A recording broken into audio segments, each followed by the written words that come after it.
Oke. Dingin sih. Oh iya. Ini di sini sangat dingin loh Mbak, ngacaranya dari sini aja loh. Iya Mbak, mau pindah sini? Gak apa-apa loh Mbak. Tadi aku udah PW dan Oh, haus iya. dan lapar. Kalian kalau dengar suara bunyi perutku, maaf ya. Oke, lanjut saja. Kita ke vesikulasi seminalis. Jadi vesikulasi seminalis nih, boleh minjem?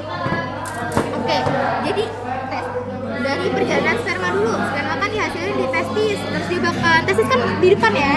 Terus dia bakal lewat ductus deferens, terus dia melewati VU di sampingnya VU, tapi dia ke arah ke belakang, belok sampai akhirnya di tengah-tengah VU. Nih. Ini posterior. Oh, ini bagian belakang. Iya, jadi sebenarnya vesikulasi seminalis itu di belakangnya VU. Oke? Nah, terus dia bakal ketemu nih sama vesikulasi seminalis. Jadi saat spermanya turun, sekretnya dari vesikulasi seminalis juga turun. Dia bermuara di satu ductus namanya ejaculatorius. Mantap. Terus nanti ductus ejaculatorius bakal masuk ke dalam prostat dan akhirnya bermuara di pars prostatica. Makanya urin sama apa sih semen itu dia nggak bakal melewati jalur yang sama, tapi dia nggak akan jadi Sama-sama? Iya. Apa? Semen nanti Pertama, oke. Terus ada sphincter uretra internum. Iya, kan? betul. Jadi saat sperma lewat, si urin nggak boleh lewat. Jadi kayak gitu tuh Berkontraksi. bener, ada lampu merahnya gitu. Gitu. Nah, vesikulasi seminalis menghasilkan apa aja ayo? Fruktosa. Fungsinya? Buat nutrisi Oke, kalau satunya prostaglandin, fungsinya motilitas. benar, mantap. Satu lagi ada fungsinya yang paling bawah nih. Oh, mengokoagulasi. Iya, koagulasi si semennya. Jadi pas semennya masuk ke vagina, dikoagulasi supaya nggak keluar lagi. Arterinya, ada ingat nggak arteri apa? Rectalis media Sama vesikalis inferior. mantap, itu dia ya teman-teman. Ingat dua itu, oke? Itu akan kepake sampai ke prostat. Jadi sama mereka berdua, oke? Nah, next kita ke prostat. Nah, prostat itu fungsinya untuk apa? Prostat ini biar asam. Biar ke asam. Iya, biar lebih ke asam. Jadi menetralkan keasamannya si vagina. Vagina tuh asam banget supaya nggak ada bakteri di situ ya kan. Tetapi si sperma nggak tahan asam, makanya dinetralin dikit lah. Sebenarnya nggak sampai 7, tapi mendekati itu supaya sperma tetap bisa hidup, tetap bisa berenang masuk ke dalam. Itu. Terus dia ada banyak zona, ada 5. Di antaranya yang penting, yang pertama nih. Oh, sorry. Ini pertama nih, ini ada zona anterior, dia gland free, dia nggak ada sel kelenjarnya, oke? Terus yang paling penting adalah zona perifer nih yang warna biru, dia tuh dia paling luas, nih, paling luas, terus otomatis dia paling banyak sel kelenjarnya, makanya paling banyak sekretnya di situ, terus paling aktif kerjanya di situ, ya kan?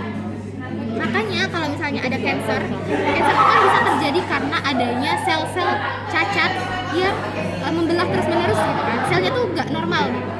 Makanya seringnya di daerah yang aktif kayak gitu, kayak si perifer. Sedangkan transisional sering terjadi PH. BPH itu kan benign prostate hyperplasia. Jadi dia jinak, benign ya kan? Gimana Mbak? Jadi dia jinak karena dia benign prostate hyperplasia. Nah, karena dia jinak, dia itu bukan karena mutasi gen, tapi sering karena faktor kayak hormon gitu-gitu, hormon ataupun zat-zat yang keluar dari uretra, hormon kayak misal sisa obat gitu-gitu. Nah, salah satunya adalah hormon testosteron. Kalau terlalu tinggi hormon testosteronnya, itu bisa memicu proliferasi di sini di transisional. Makanya selnya aktif membelah, tetapi selnya tuh masih sehat, selnya tuh bener sel yang normal, bukan sel yang cacat. Makanya dia jinak gitu. Keduanya ini sering pada pria usia lebih dari 50 biasanya, karena sensitivitasnya sensitifnya berubah, ada yang lebih sensitif, ada yang kurang sensitif. Terus apa lagi? Udah itu aja.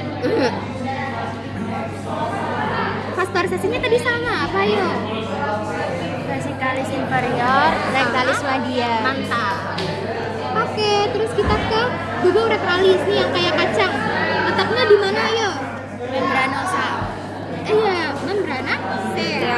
Pars membrana C. sejajar sama uretra pars membranacea. Tapi sebenarnya ini adalah diafragma urogenital. Ini ruangan kecil nih. Ini ada suatu ruangan yang isinya otot. Ini namanya diafragma urogenital. Dia akan dilewati oleh uretra pars membranacea, ya kan? Ada yang tahu nggak ini otot apa? Transversus yang sphincter. Iya, Oh, sphincter. yang Apa ya? sphincter perineum itu sphincter apa namanya? Aduh, yang eksternal. Iya. Apa eksternal? Sphincter Uretra eksternal. eksternal. Uretra eksternal. Iya kan sphincter uretra interna di sini. Nah, sphincter uretra eksterna tuh di sini. Di diafragma urogenital.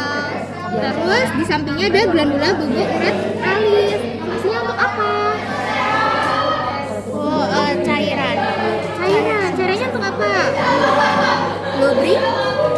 Lubrikasi atau melapisi. Rame banget. Nah, tapi muaranya di pars Spongiosum. benar, spongiosa. Jadi itu tadi bedain antara muaranya sama letaknya. Udah itu aja. Yeay, udah. Responsi. Nah, kalau misalnya di urogenital itu seringnya yang homolog pasti. Homolog. Kayak misal ini bulbo uretralis homolognya apa yuk? Aduh. Bulbo. Apa Gil? Pada cewek. Labia minor. Vestibularis mayor. Vestibularis mayor. Kayak glans penis sama kayak si klitoris. Ya. Terus yang kedua pasti misal ditunjuk, namanya juga anatomi, pasti ditunjuk organnya, misal organnya, terus ditanya fungsinya atau enggak letaknya atau enggak, ya udah itu sih. Kalau vaskularisasi, entah kenapa aku kan belakangan ini soalnya sering vaskularisasi. Iya nggak sih? Iya, setuju banget, susah banget dah. Jujur ya, aku nggak soal kalian kok susah-susah ya? Iya. Aku nggak susah. Dulu aku nggak susah ya?